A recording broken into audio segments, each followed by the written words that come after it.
take the chance and roll the dice. Have you looked at all at the stuff that Supermassive is putting out?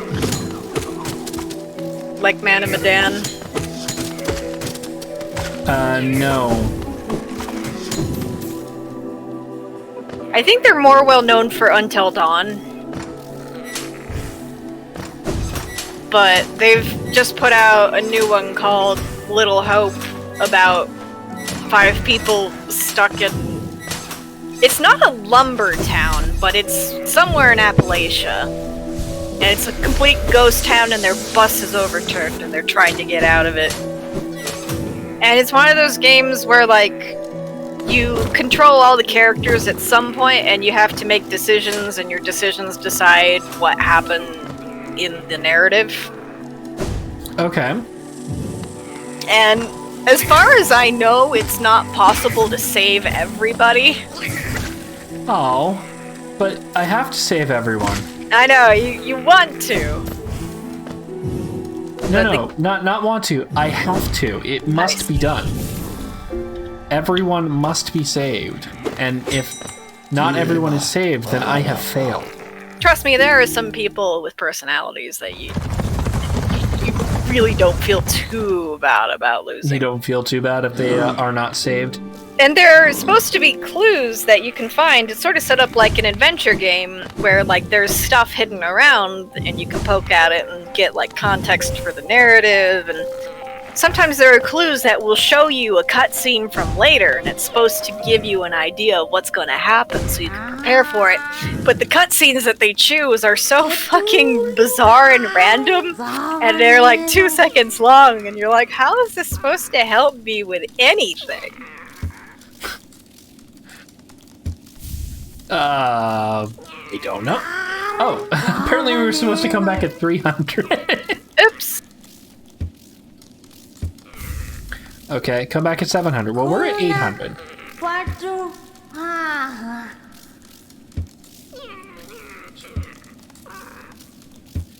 Okay, once we have 900, we need to come back to her. She just keeps upping the price. 900, yeah. Yeah, come back when you have 300. Wait, you have 300? I mean 500. Wait, you have 500? Yeah, 700. You have that too? Alright, 9? Yes, come back when you have 900. Then we'll talk. Aw, damn. Ooh. Charge the drone. Yeah, we're going with that. Hold on. I'll take off grip song. There we go. All right. Then map. Coliseum.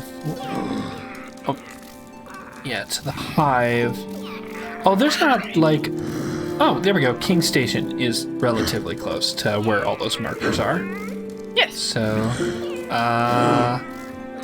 yes, King Station. And we can try selling stuff while we're there. Because maybe the guy's back. You know? The guy with the stuff. Yes, the guy. You know, our stuff guy. Does he, look like a bug?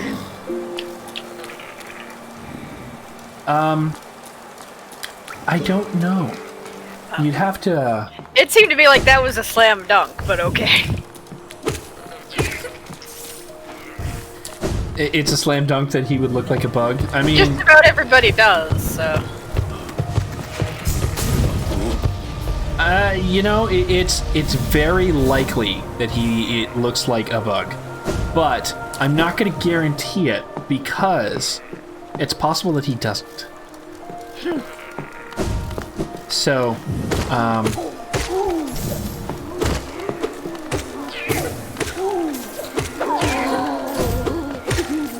there we go. They're dead. I killed them. They're dead too. Oh, wow.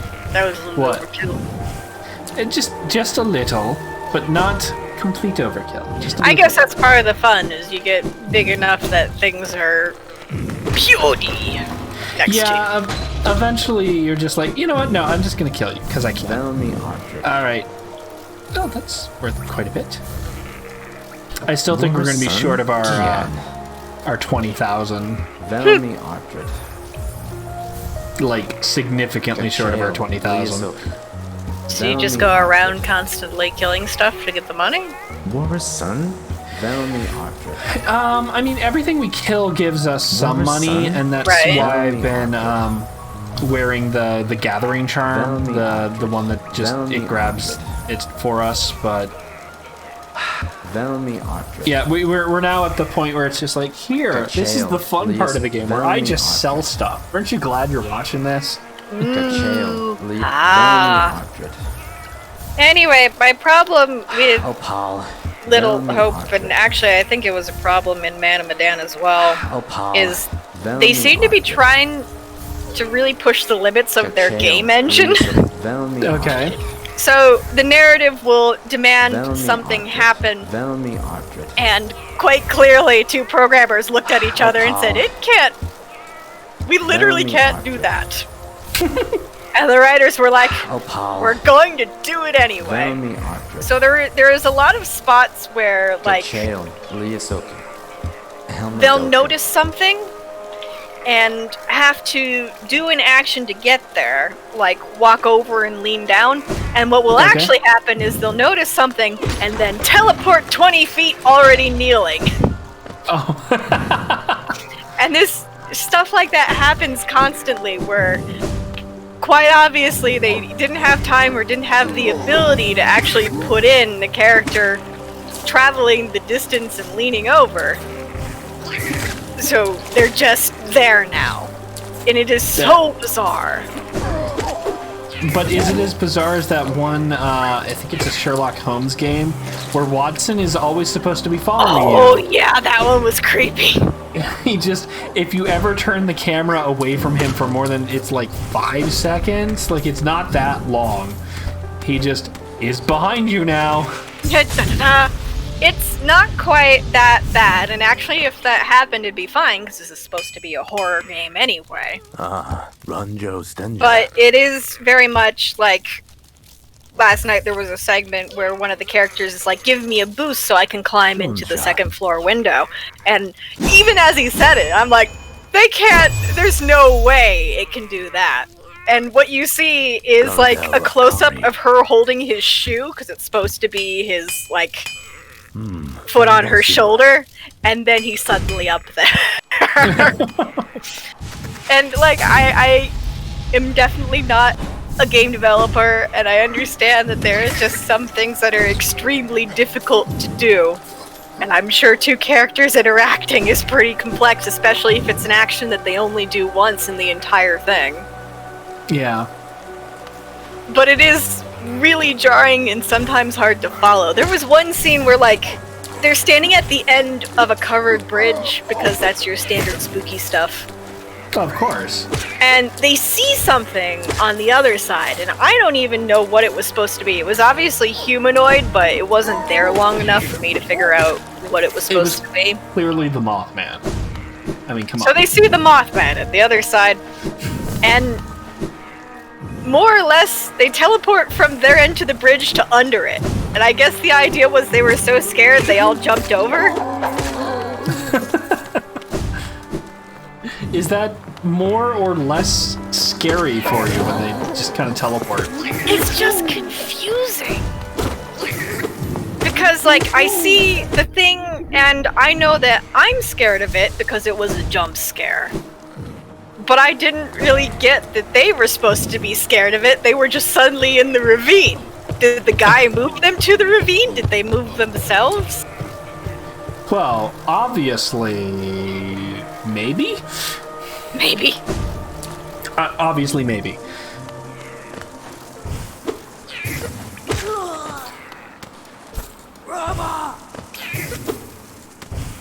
There's a tree down here, so I'm gonna get the. We're here, so I'm getting the tree.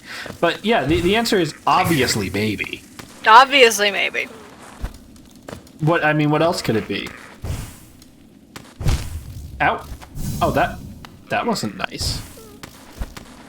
They also have these dialogue options that I think are entirely meant for the benefit of the choice system, where at the end it will tabulate what you did and decide what kind of person you were.